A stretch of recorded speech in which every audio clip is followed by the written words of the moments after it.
Hello, everyone. Welcome to Friday's edition of Weekend Waypoints for SEC Extra at d1baseball.com. Going to get you ready for a full weekend of SEC action that has already actually gotten started. Two games Thursday night. We will talk about those briefly before we move on to Friday's games that start series. First, let's get to some news around the conference from the week leading up. Midweek games, Florida, another midweek loss. This one to Jacksonville.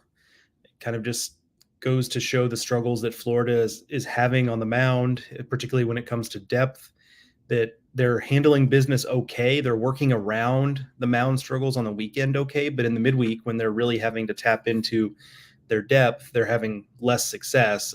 Midweeks have really been a tough thing for Florida this season. So just another example, losing a game to Jacksonville there. A big win for Ole Miss over Southern Miss and Pearl.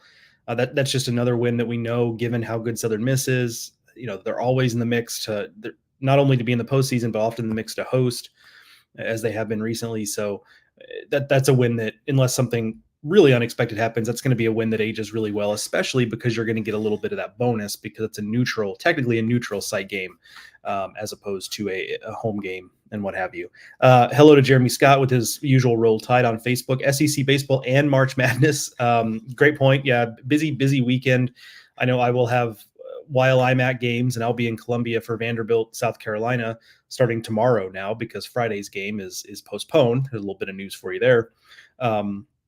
I will have one eye on basketball as well, and kind of a tough Thursday in the NCAA tournament for SEC teams. South Carolina, one of them that went down, and although it is still women's basketball season at South Carolina, that team is going to be playing for a long time, it looks like. So there's that. But if you're a Kentucky fan that's heartbroken about the way things went, well, the good news is your baseball team is playing pretty well. So jump on board. Let's get you into baseball season. So I will be keeping one eye on the basketball this weekend, as well as I'm sure many of you will be. Also, one of the best weekends in sports. When you have the NCAA tournament, and for folks like us, we're paying attention to college baseball, and spring training is coming to a head in pro baseball, and then of course you've got the NBA and NHL, depending on what your favorite sport is. Other news. I saw this reported by Matt Jones of the Arkansas Democrat-Gazette. Well, he didn't report it. I saw him tweet about it because Dave Van Horn said on the pregame show before yesterday's game against Auburn that Hunter Dietz is expected back on the mound in 10 days or less. So was a highly touted freshman that everybody was really excited about in the fall. Got injured before the season, but now is on the way back, and sounds like we'll see him sooner rather than later, which would be huge for the Razorbacks. And then again, I guess they've shown they don't really necessarily need him. I mean, they're going to love to have him back, but that's just one more card to play for an Arkansas pitching staff that's already just been excellent this season. And speaking of which, they were one of the teams that got started on Thursday. They played Auburn, and a 1-0 win. I will pull up the box score here so we can take a look together. Here we go. As you can see here, Hagen Smith, you can see his line down here, just another outstanding outing, 6 innings pitched, 3 hits, no runs, 2 walks, 12 strikeouts, really good bullpen work behind him, 3 perfect innings, 2 of them for Will McIntyre, 1 for Gabe Gackle to close out that game, and a big spot for a freshman in Gackle. He's been in this closer's role, but, it's one thing to do it in non-conference and quite another to do it against a team as good as Auburn in a 1-run game. The 1 run coming on a Vahiva Aloy solo home run in the first inning, and then Arkansas just held on the rest of the way. And we can still sit here and nitpick about the offense, and I get it, and it's a fair critique.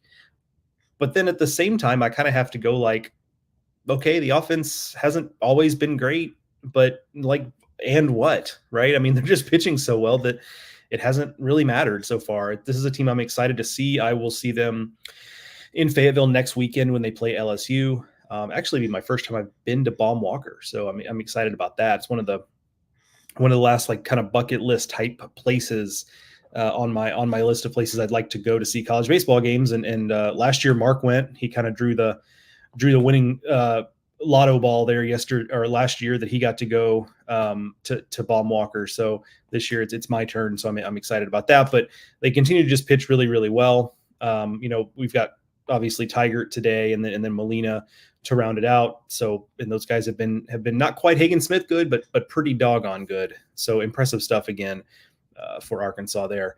Texas A&M also got a win 6-3 over Mississippi State. 2-2 game through the middle into the middle innings. Gavin Grahovec, a fifth inning grand slam, really was the separator there for the Aggies to put them ahead 6-2. They win 6-3.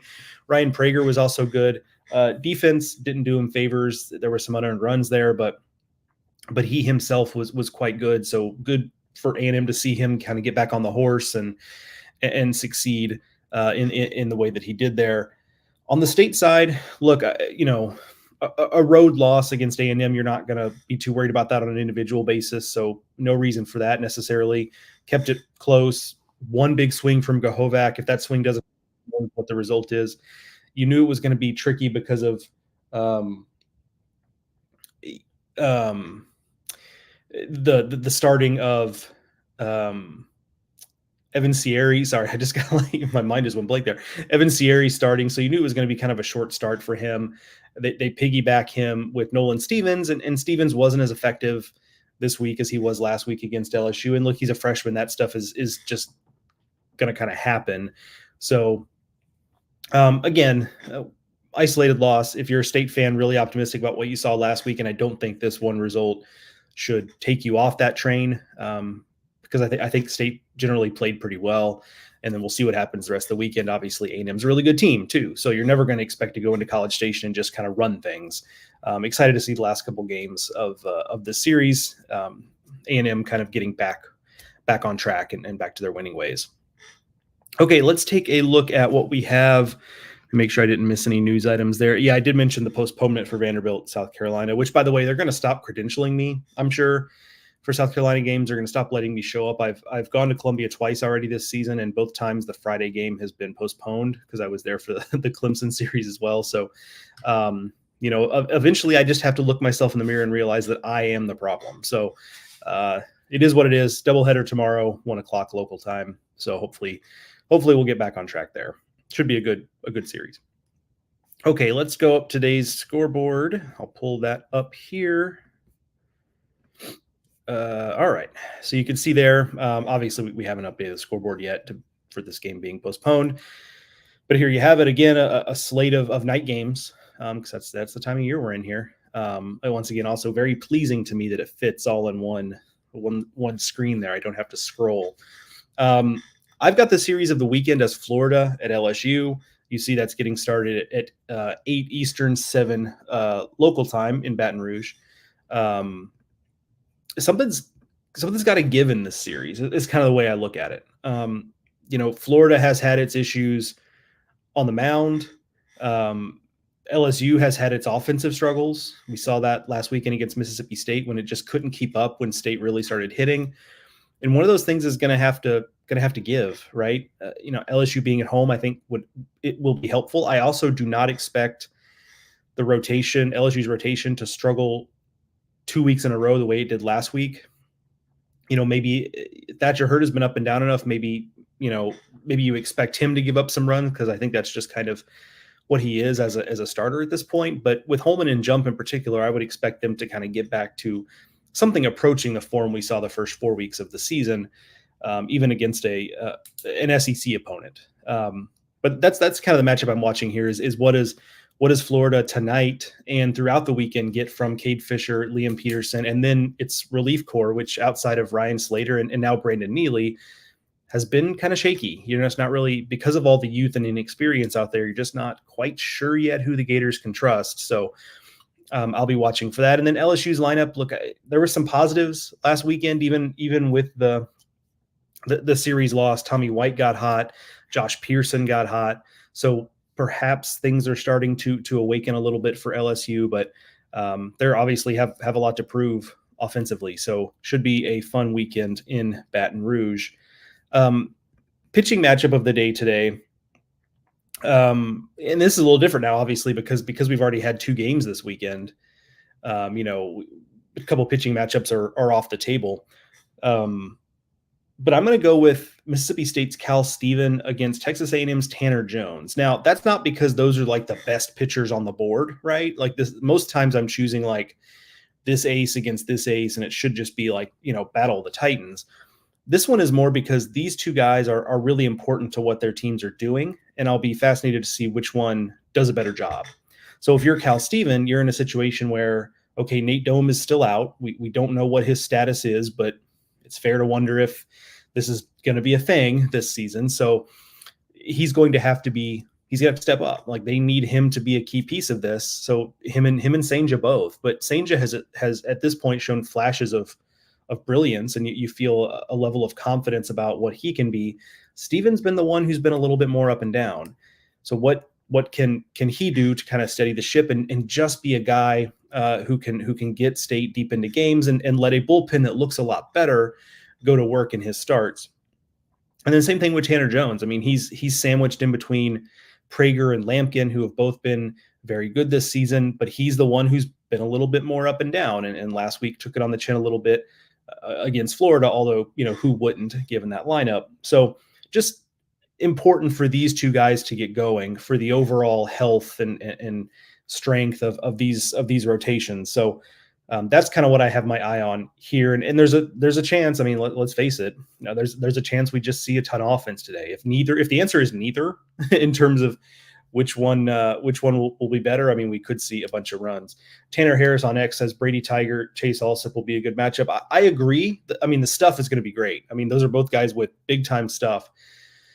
The challenge really for both, but Tigert has done such a better job of this year, is look, those are both guys who, in Tigert's case, this is his first season as a weekend starter. And in Allsup's case, he's just never been a guy who's efficient enough to get you deep into games. And so, and Tigert has been used in piggyback. Like last weekend, they used him in a piggyback situation with Will McIntyre. Well, McIntyre threw a couple innings last night, so probably not available at all. And if he is, probably for a shorter outing if they needed him for whatever reason. But so with Tigert, it's a matter of like continuing to prove that he can stretch out and be a not just 4 2/3 or 5 innings, but maybe a 6 or even 7 inning guy as time goes on. And same thing with Allsup. But the trick is, like, Allsup has been a starter for a while. We kind of know who he is. So for Auburn, it feels like the key there is, can we get him through 4 really good innings and then maybe we run him back out for the 5th, but we have a guy getting warm. We have a guy getting hot. Because that's kind of the pattern. Allsup will come out and in a couple of innings, he looks untouchable. He's, throwing that fastball up in the zone, which is when he's locating it up in the zone, it's basically impossible to get on top of. But then he'll have a 3rd or 4th inning where things just kind of unravel and he starts spraying the ball a little bit. Second time through the order, hitters have better at bats. But so, yeah, I think that one's interesting as well for a little bit different reasons. Both guys really talented, but both guys still kind of finding their legs as weekend starters in the SEC. So that's a good shout out. I appreciate that. Okay, let's talk a little bit about what to look for on the site. Kendall was at A&M Mississippi State last night. So if you're interested in that, he's got a piece up on the site about that.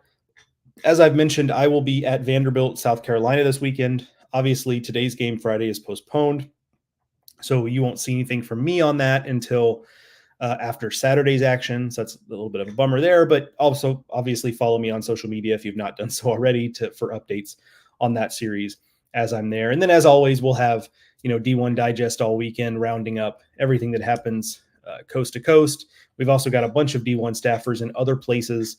It's a big travel to games weekend for D1 baseball staffers. So there's going to be plenty of at the ballpark coverage going on all across the website.